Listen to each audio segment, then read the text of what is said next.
Welcome to the From Scratch Body. I'm Liv. Today we are making oat milk, which is my favorite milk alternative because I find it really versatile and it's so easy to make. So you need 1 cup of oats. I just use normal rolled oats, porridge oats. They're very cheap, they're brilliant for you as well. Loads of protein and fiber, so great to get into your diet. I don't think that having dairy milk alternatives like oat milk needs to be only for a vegan diet. I'm not vegan, but I like to mix it up and sometimes have oat milk and sometimes have dairy milk. And it's just brilliant to kind of have a bit more of a balanced diet. It's also great to know how to do this if you are just out of normal milk, and you can make this so cheaply and so easily. So 1 cup of rolled oats, then about 3 to 4 cups of cold water. So I know that when I do 3 to 4 cups, that fills up this blender. Some people soak their oats before they mix them with water. I don't do that because I find that the oats go a bit slimy and you kind of get like a slimier milk.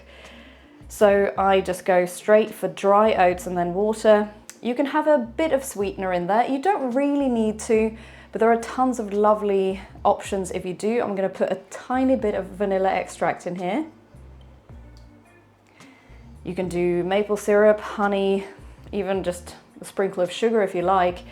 I think oat milk is a fantastic thing to learn how to make from scratch. Perfect for this channel because when you buy oat milk in the shops, if you look at the ingredients, you will see that, for example, most of them, almost all of them, I find have oil in them, like rapeseed oil, for example. You can have milk without having to add oil to it. It just seems unnatural. I assume that the reason that they do that is because it helps maybe bind everything better so that it doesn't split.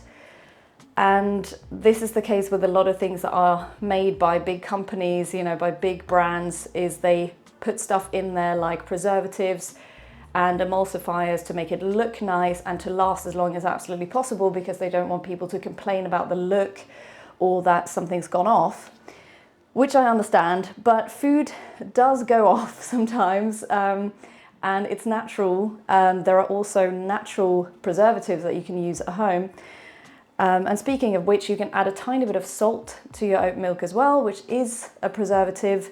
I don't know if it's going to make your oat milk last way longer, but it also adds a lovely bit of flavor to it because salt can bring out the flavor. But obviously you don't have to have salt in your milk either, so I'm going to leave that out. And when it comes to splitting, if you make oat milk or nut milk at home, it is eventually going to split. If you have it in a clear, bottle in the fridge, you're going to see that after a few days, the oats or whatever you use to make the milk will go to the bottom and the water will rise to the top. All you have to do is shake it.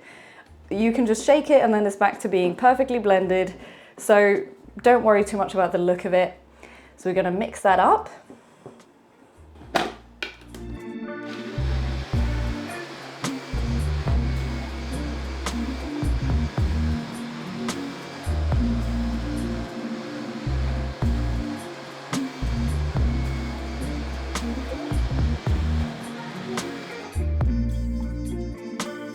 For a good 30 seconds, and then you will see it already looks like milk, but it does have these bits in it, obviously, bits of oats. So now you need to get a nut milk bag or a fine mesh strainer bag, and you put that in just to make it easier for yourself, put it in a wider sort of container jug like this.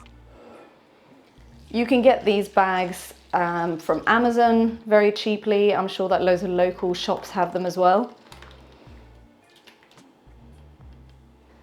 And then you just strain gently all of this milk that you've just mixed into this jug or whatever container that you can use.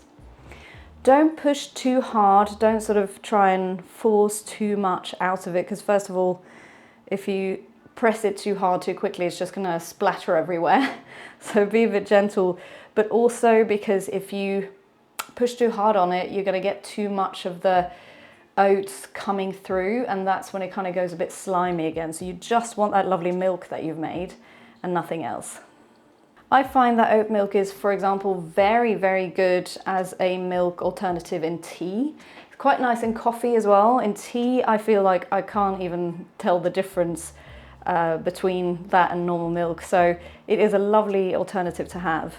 Oat milk lasts quite a long time in the fridge as well. So if you have it in the fridge, I'd be confident to have it there for 2-3 weeks at least. So now I'm left with a bag full of crushed oats, oat pulp, if you will. So I'm not going to, as I said, force every bit of liquid through here. It's still quite wet, but I don't want that slimy consistency.